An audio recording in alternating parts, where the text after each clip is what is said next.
Video ini dikhususkan untuk kalian yang benar-benar buta tentang apa itu Bitcoin. Kalian mau pelajari tapi bingung mau mulai dari mana. Atau kalian tahu ya apa itu Bitcoin tapi ya ngerasa kurang lengkap lah informasinya. Video ini akan menggunakan bahasa yang sangat sederhana dan umum sehingga harusnya kakek nenek kalian juga bakal ngerti apa isi video kali ini. Ini adalah video ketiga dari playlist kenalan Bitcoin dari nol. Jadi pastikan kalian sudah nonton video-video sebelumnya sebelum nonton video ini.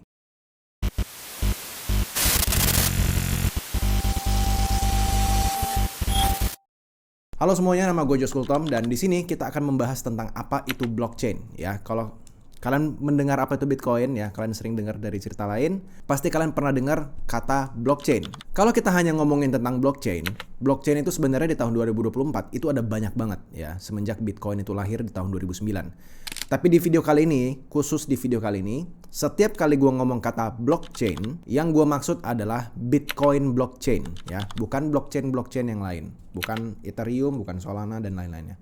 Hanya Bitcoin blockchain. Oke? Bitcoin blockchain ini bisa gue bilang seperti sebuah buku besar atau sebuah ledger yang mencatat semua transaksi Bitcoin yang pernah ada sejak tahun 2009, sejak pertama kali transaksi Bitcoin ini tercatat. Oke, gue tahu gue barusan menjelaskan dengan bahasa yang lumayan rumit, pakai kata-kata yang aneh-aneh. Cuman untuk kali ini ya, kalian coba telan dulu aja kalimat gue barusan, gue bakal jelasin lebih panjang lagi. Bitcoin blockchain adalah buku besar atau ledger yang mencatat semua transaksi Bitcoin yang pernah ada dari tahun 2009. Sejak pertama kali transaksi Bitcoin tercatat ya. Kalau kalian bingung kalimat gue barusan, ya kemungkinan besar kalian bingung arti kata buku besar atau kata ledger. Jadi gini, kalau kita pakai bank, kita bertransaksi ya. Let's say gue transfer duit 100.000 dari rekening gue pribadi ke rekening Budi gitu ya. Gue buka aplikasi bank di HP gue, lalu gue tekan tombol transfer dan kirim duit 100.000 ke Budi ya. Budi lalu buka HP-nya dan dia lihat ada uang 100.000 masuk di mutasi rekeningnya. Pertanyaannya, apakah ketika gua transfer uang 100.000 itu beneran ada uang 100.000 yang secara fisik pindah dari dompetnya gua ke dompetnya Budi? Apakah beneran ada uang berpindah seperti itu? Jawabannya enggak. Enggak ada uang yang pindah sama sekali secara fisik sebenarnya. Yang terjadi hanyalah tercatat di mutasi rekening gua atau di histori transaksi gua bahwa gua pernah mengirimkan uang 100.000 rupiah kepada Budi. Lalu biasanya ada tuh kayak semacam nomor transaksinya atau ya nomor resinya lah kalau kita ngirim barang itu misalnya. Nomor-nomor atau kode-kode random itu ya kita bisa kirimkan kepada bank ya, dan bank itu bisa verifikasi bahwa ya ternyata di kode ini tercatat bahwa Josh pernah kirim uang 100.000 kepada Budi. Di mutasi rekeningnya Budi juga sama. Tulisannya adalah ada rekening masuk dari Josh sebanyak 100.000 rupiah. Harusnya kalian sampai di sini paham apa yang dari tadi gue omongin. Ya, kalian harusnya kalau ngikutin bener-bener, kalian ngerti apa yang gue omongin. Mutasi rekening, ya, yang ada tulisan-tulisan tadi, kode-kode transaksinya itu tadi, itulah yang disebut sebagai buku besar atau ledger. Jadi, buku besar atau ledger itu literally cuman tulisan aja bahwa Josh kirim uang 100.000 kepada Budi. Dan itu disepakati oleh pihak bank. Dan ada bukti transaksinya. Disepakati oleh pihak bank, disepakati oleh gua, dan disepakati oleh Budi. Ya, ada histori yang sama. Ada kode transaksinya, dan itu bisa diverifikasi sama-sama. Jadi bukan ada uang kertas 100.000 yang beneran pindah dari kantong gua ke kantong Budi. Enggak. Tapi cuman tulisan doang ya di sebuah buku besar, buku catatan yang Josh pernah kirimin uang 100.000 kepada Budi. Literally cuman tulisan itu aja. Oke, gue sadar ya dari tadi gue tampaknya sudah mulai ngulang-ngulang terus kepada kalian dan harusnya kalian sudah paham lah ya, masa nggak ngerti kayak gitu. Nah, blockchain itu sama persis seperti ini. Blockchain itu literally cuman buku besar atau seperti mutasi rekening aja sebenarnya. Tapi namanya aja yang lebih keren, namanya itu yaitu blockchain gitu. Nah cuman ya tentu aja ada perbedaan dibandingkan buku besar sama blockchain ini ya daripada bank biasa. Bedanya apa Josh? Buku besar itu hanya disimpan oleh pihak bank dan dijaga keamanannya. Ini adalah data yang sangat-sangat sensitif. Bayangin kalau misalnya ada yang berhasil gonta-ganti tulisan buku besar banknya. Ada yang berhasil bobol dan tiba-tiba dia nulis nomor rekening dia menerima uang sebanyak 1 miliar rupiah dari rekening Budi misalnya. Buku besar ini kalau sampai datanya ke delete ya, hilang tuh. Semua uang di bank itu hilang tiba-tiba. Nggak tahu uang ini punya siapa. Dan kita juga bingung ngebuktiinnya gimana kalau kita punya uang sekian kepada bank. Nggak ada buktinya sama sekali karena data-datanya udah ke-delete. Buku besarnya sudah hilang.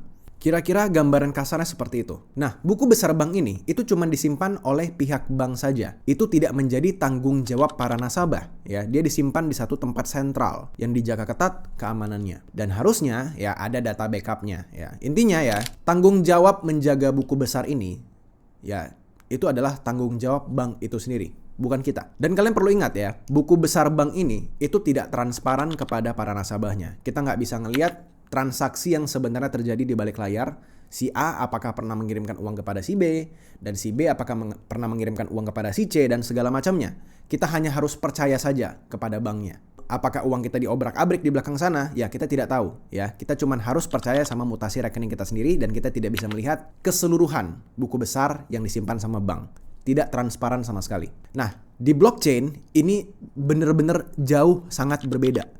Ya, buku besar ini tuh bukan dijaga sama satu pihak, bukan sama Satoshi Nakamoto, bukan, tapi sama semua orang yang mining atau menambang Bitcoin. Jadi masing-masing penambang ini ya, yang jumlahnya sangat banyak itu yang pernah gue jelasin di episode 2, itu mereka masing-masing punya buku besarnya yang sama persis dan terus diupdate secara otomatis bersamaan. Efeknya apa Josh kalau banyak yang pegang? Artinya ya security Bitcoin ini tuh sangat kuat karena nggak ada orang yang sanggup mengganti buku besar sebanyak itu untuk memalsukan sebuah data. Kalau ada transaksi palsu yang terjadi, ya let's say ya, ada Budi yang mau palsuin transaksi ke 101 dari sepanjang transaksi Bitcoin yang pernah ada. Jadi nomor transaksi 101 itu mau diubah sama Budi misalnya.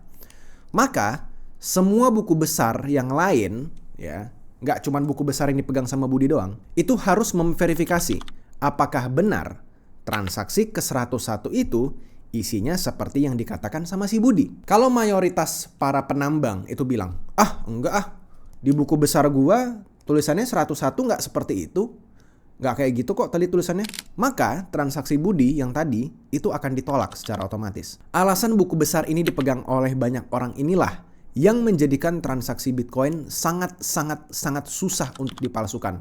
Bahkan bisa gue bilang mustahil. Semakin banyak miner atau penambang di seluruh dunia, maka kedepannya ngehack transaksi Bitcoin akan semakin susah. Dan ini terus naik setiap tahunnya. Persis seperti episode gue sebelumnya di episode 2 tentang ngomongin miner. Buku besar Bitcoin ini ya, mulai dari sekarang, ini akan gue sebut sebagai kata blockchain.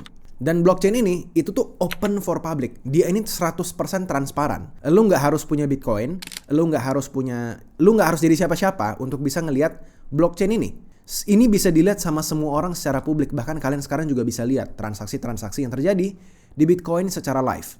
Beda sama buku besar bank yang tadi gue bilang. Kalau di bank, kita cuma bisa ngelihat mutasi rekening atau transaksi yang ada di dompet kita aja.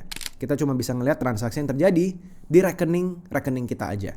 Kalau di Bitcoin, ini semuanya kelihatan. Literally semuanya, semua transaksi yang pernah terjadi, semua isi dompet, semua transaksi yang pernah terjadi di dompet apapun, itu semuanya kelihatan. Ya, cuman bedanya, ya kita nggak tahu itu dompet siapa karena nggak ada namanya. Dia cuma kode-kode doang. Tapi begitu kita tahu seseorang dan kita tahu alamat dompet Bitcoinnya, ya kita bisa lihat semua aktivitas dompet dia. Anjir Jos, berarti ini transparan banget ya, kayak kaca gitu. Iya, transparan luar biasa. Makanya kalau ada yang bilang Bitcoin adalah tempat cuci uang, no bro, ini orang itu salah bro. Jelas-jelas ini kelihatan semua. Tempat cuci uang paling bersih itu bukan di blockchain, itu malah kebalikannya. Itu adalah tempat cuci uang paling bodoh menurut gua.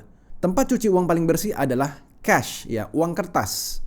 Karena nggak bisa di-track sama sekali perpindahannya. Ketika gue mengirimkan uang kertas gue pindahin ke orang lain, emang ada buktinya gitu. Kalau misalnya dilakukan di tempat tersembunyi, nggak ada buktinya.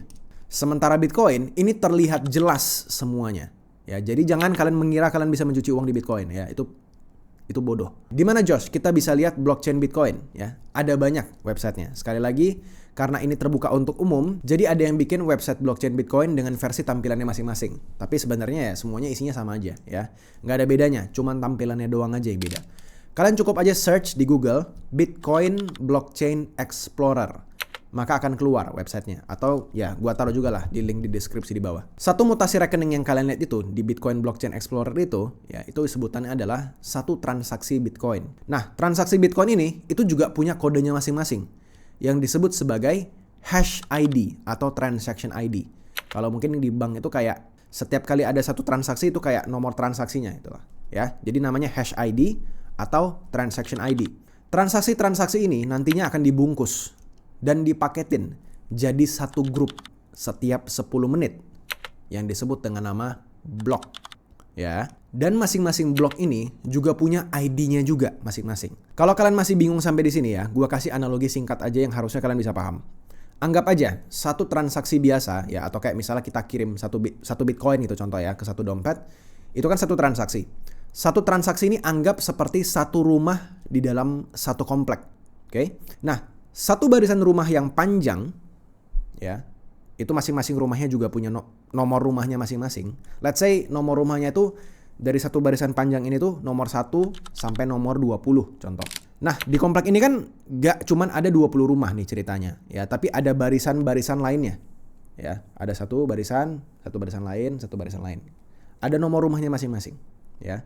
Satu barisan rumah ini itu kita sebut sebagai blok biasanya kan. Jadi let's say rumah gua itu nomor 7 tapi bloknya nomor 1. Sementara rumah Budi itu nomor 7 juga tapi di blok nomor 2. Kira-kira gitu. Jadi anggap aja satu transaksi itu seperti nomor satu rumah, satu blok itu ya satu blok gitu. Jadi emang dia sepaket. Satu blok, satu blok, satu blok, satu blok, satu blok, sehingga membentuk satu komplek yang sangat besar. Jadi anggapannya adalah nomor rumah kalian itu adalah transaction ID Bitcoin, sementara nomor blok rumah kalian itu adalah ya blok ID Bitcoin. Nah, masing-masing blok ini itu saling berurut dan saling tergantung satu sama lain ya. Kompleknya itu nggak berhenti dibangun terus yang baru. Blok baru, blok baru, blok baru, blok baru, blok baru setiap 10 menit ya. Jadi anggap aja tuh kayak satu komplek adalah blockchain-nya itu sendiri. Dan per video ini dibuat ya, itu ada blok nomor 1 sampai sekarang sekitar blok ke 875 ribuan sekarang ya per video ini direkam. Itu memanjang terus. Memanjang seperti rantai. Makanya namanya blockchain. Jadi sekali lagi, komplek rumah yang sangat panjang yang tidak berhenti dibangun ini itu namanya blockchain. Rantai blok. Kira-kira seperti itu. Video playlist edukasi Bitcoin gratis berbahasa Indonesia ini didukung oleh film God Bless Bitcoin. Thank you komunitas global Bitcoin yang udah mendukung adopsi Bitcoin di Indonesia melalui film kalian dan video ini. Gua sangat-sangat rekomen kalian menonton video God Bless Bitcoin di YouTube secara cuma-cuma alias gratis. Dan di dalam yang ngomong itu bukan orang sembarangan, ada juga orang-orang pintar, pebisnis kelas dunia, ahli ekonom, dan bahkan ahli agama juga ada. Kalian bakal dapat banyak sekali insight tentang apa itu Bitcoin, apa sejarahnya, dan gimana masa depan Bitcoin nanti ke depannya.